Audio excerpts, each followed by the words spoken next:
Hello everyone, fair stock में आपका स्वागत है।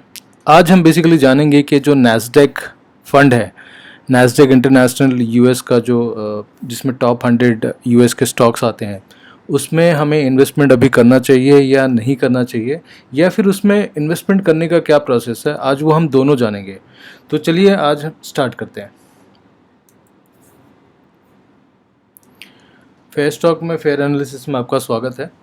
देखिए, मैं आपको बताना चाहूँगा कि जो सेबी है, security and exchange board of India, उसने एक लिमिट सेट करके रखा हुआ है कि इंडियन म्यूचुअल फंड इंडस्ट्री जो है वो 7 बिलियन यूएस डॉलर से ज़्यादा, ओवरऑल सारी म्यूचुअल फंड कंपनी का जो पैसा है वो 7 बिलियन यूएस डॉलर से ज़्यादा वो इंटरनेशनल फंड्स में इन्वेस्टमेंट नहीं कर सकते, इंक्लूडिंग नैस्डैक। अदर कंट्रीज़ के भी फंड हैं, सबको मिला के ओवरऑल इंटरनेशनल फंड में 7 बिलियन यूएस डॉलर से हम ज़्यादा इन्वेस्टमेंट नहीं कर सकते। ये हो गया डायरेक्ट स्टॉक्स के लिए और प्लस फंड्स के लिए। लेकिन उन्होंने एक अलग से एक और विंडो दे रखा है जिसका लिमिट है 1 बिलियन यूएस डॉलर, जो कि हम इंटरनेशनल ईटीएफ्स में कर सकते हैं। अभी मैं आपको बताना चाहूँगा कि जो 7 बिलियन का लिमिट है म्यूचुअल फंड और डायरेक्ट स्टॉक्स के लिए, वो ऑलरेडी एक्सीड हो गया है। कि अगर आपके पोर्टफोलियो में कोई भी इंटरनेशनल फंड्स है, डायरेक्ट म्यूचुअल फंड या फिर डायरेक्ट शेयर्स है जो आप बाय कर रहे थे, वो अभी आप नहीं कर सकते ड्यू टू दैट 7 बिलियन का जो लिमिट है, 7 बिलियन का लिमिट वो एक्सीड हो गया है।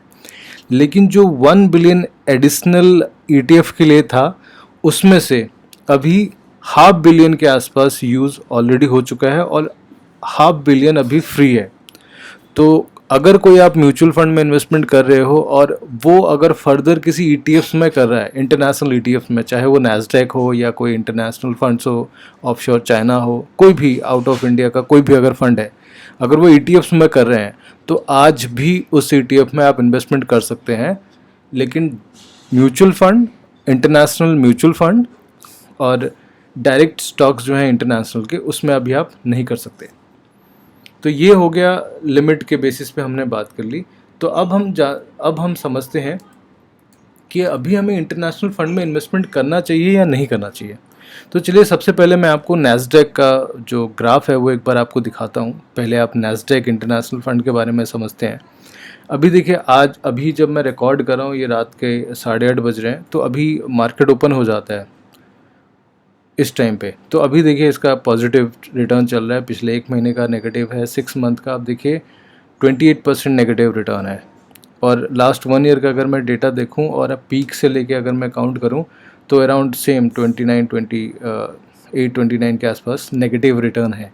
जबकि इंडियन मार्केट की अगर बात की जाए तो इस टाइम पे अगर मैं निफ्टी की बात करूं और पिछले एक साल का अगर मैं हाई पीक से अगर मैं देखूं, तो अराउंड देखिए 16% 15% के आसपास डाउन हुआ है।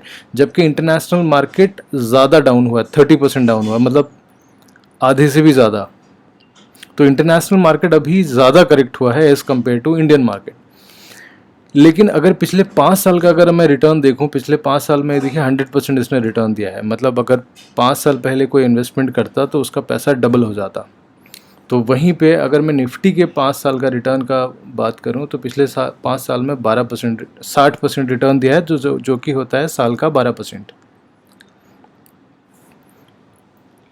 और यहाँ पे अगर मैं 5 साल की बात करूँ, तो 5 साल का एवरेज रिटर्न, अगर साल का मैं रिटर्न देखूँ तो 20% है। 20 इंटू 5 100%, और यहाँ पे 12% है। तो मतलब पिछले 5 साल में नैस्डैक जो है, इंटरनेशनल नैस्डैक 100 फंड है, उसने ज़्यादा रिटर्न दिया है as compared to Indian market. क्या अगर ये दो ग्राफ अगर हम देखें, क्या ये सही रहेगा कि हमें अभी नैस्डैक में इन्वेस्टमेंट करना चाहिए, क्योंकि ऑलरेडी 30% करेक्ट हो गया है और इसमें ज़्यादा पोटेंशियल है। अगर हम पिछले 5 साल का ग्राफ देखें तो इसने 20% एवरेज रिटर्न दिया है हर साल, जबकि इंडियन मार्केट ने 15% के आसपास रिटर्न दिया है, 12% के आसपास रिटर्न दिया है। लेकिन उससे पहले आप नैस्डैक फंड में इन्वेस्टमेंट करें, उससे पहले मैं आपको बताना चाहूँगा कि इसका एक बार आप पुराना ट्रैक रिकॉर्ड देखिए। ये देखिए, ये 2000 के टाइम में, 2000 में इसका जो हाईएस्ट पीक था ये है 4500, तो 2000 के बाद आप अगर देखेंगे इसका कंटिन्यू, आप अगर ग्राफ देखेंगे, ये 2015 तक एक भी रिटर्न नहीं दिया है अगर उस बेसिस पे हम कंपेयर करके देखें। तो इसका मतलब अगर 2000 में किसी ने इसमें इन्वेस्टमेंट किया होगा तो उसके बाद देखिए कांस्टेंट 15 साल तक इस इंडेक्स ने, नैस्डैक 100 फंड जो है, उसने रिटर्न नहीं दिया है, लोगों का वहाँ पे पैसा नहीं बना है। और वही अगर मैं निफ्टी की बात करूँ और ओवरऑल मैं अगर इसका ग्राफ देखूँ, इसका देखिए कांस्टेंट करेक्ट हुआ है लेकिन फिर वापस से उसको बीट करके रिकवर करके आया। यही फ़र्क है नैस्डैक फंड में और निफ्टी में, मतलब इंडियन फंड में। नैस्डैक जो है वो पिछले 15 साल से कंटिन्यू रिटर्न नहीं दे पाया था, उसके बाद जाके 15-16 के बाद जाके मार्केट के अंदर एक तेज़ी आई, उसके बाद एकदम से रैली आ गया। अभी रिसेंट टाइम में बहुत ज़्यादा रैली आया, और वो भी जो रैली आया है वो कॉन्सेंट्रेटेड स्टॉक्स की वजह से आया, जैसे कि माइक्रोसॉफ्ट है, टेस्ला है, गूगल है, अल्फ़ाबेट, तो अमेज़ॉन है। तो सिलेक्टेड कंपनीज़ जो हैं, उन सिलेक्टेड कंपनीज़ ने इसको रैली दिया, और उस रैली की वजह से नैस्डैक एकदम से इन रिसेंट टाइम, पिछले 5 साल में ही नैस्डैक बहुत ज़्यादा पॉपुलर हुआ है, और रिसेंट टाइम में बहुत ज़्यादा लोगों ने इंटरनेशनल फंड में पैसा डाला है। आपको अगर याद हो, एक फ़ंड है पराग पारिक का एक फ़ंड है, जब 2018-19 के पास जब इंडियन मार्केट बहुत अच्छा वर्क नहीं कर रहा था, तो उस टाइम पे ज़्यादातर लोगों ने पराग पारिक में इन्वेस्टमेंट किया, क्योंकि पराग पारिक का बहुत ज़्यादा एक्सपोजर इंटरनेशनल फंड में था, और उस टाइम में पराग पारिक बहुत अच्छा परफॉर्म कर रहा था। तो ये जो पराग पारिक का परफॉर्मेंस आया है 18-19 के आसपास, तो यहाँ से बहुत ज़्यादा हाईलाइट हो गया इंटरनेशनल फंड, और उसके बाद से लेके ज़्यादातर लोगों ने इंटरनेशनल में इन्वेस्टमेंट करना स्टार्ट किया है, और जो हमारा $7 बिलियन का लिमिट था वो अभी एक्सीड हो गया है। तो हो सकता है आने वाले टाइम में वो एक्सीड हो जाए, वो बढ़ा दी जाए लिमिट, लेकिन अभी तक के लिए $7 बिलियन है जो कि एक्सीड हो गया है।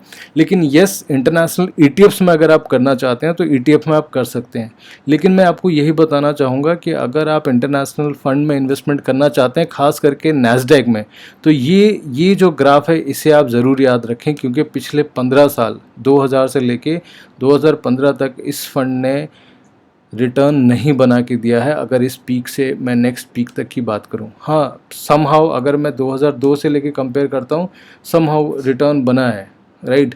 लेकिन एक जो पीक था, उस पीक को नेक्स्ट टाइम बीट करने में उसको 15 साल लग गया। जबकि निफ्टी में अगर मैं बात करूं, निफ्टी में अगर ये जैसे पीक है, ये हमारा 2008 में जो क्राइसिस हुआ था, इसकी अगर मैं बात करूं 2007 का पीक है, आप देखिए इसने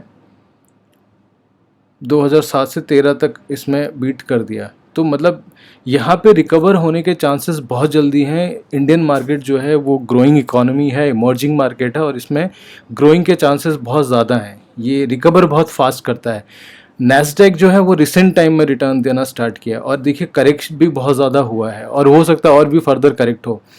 और फिर भी अगर आप नैस्डैक में इन्वेस्टमेंट करना चाहते हैं तो मैं यही सजेस्ट करूंगा कि आप 5 to 10% या मैक्स टू मैक्स 15% के आसपास अपने पोर्टफोलियो का आप नैस्डैक में इन्वेस्टमेंट कर सकते हैं। उससे ज़्यादा ना करें तो बेटर है, और थोड़ा सा प्रिकॉशंस के साथ करें, एक वन गो में इन्वेस्टमेंट ना करें। SIP या जब कभी आपको अच्छा अपॉर्चुनिटी मिले उस टाइम में आप इन्वेस्टमेंट करें।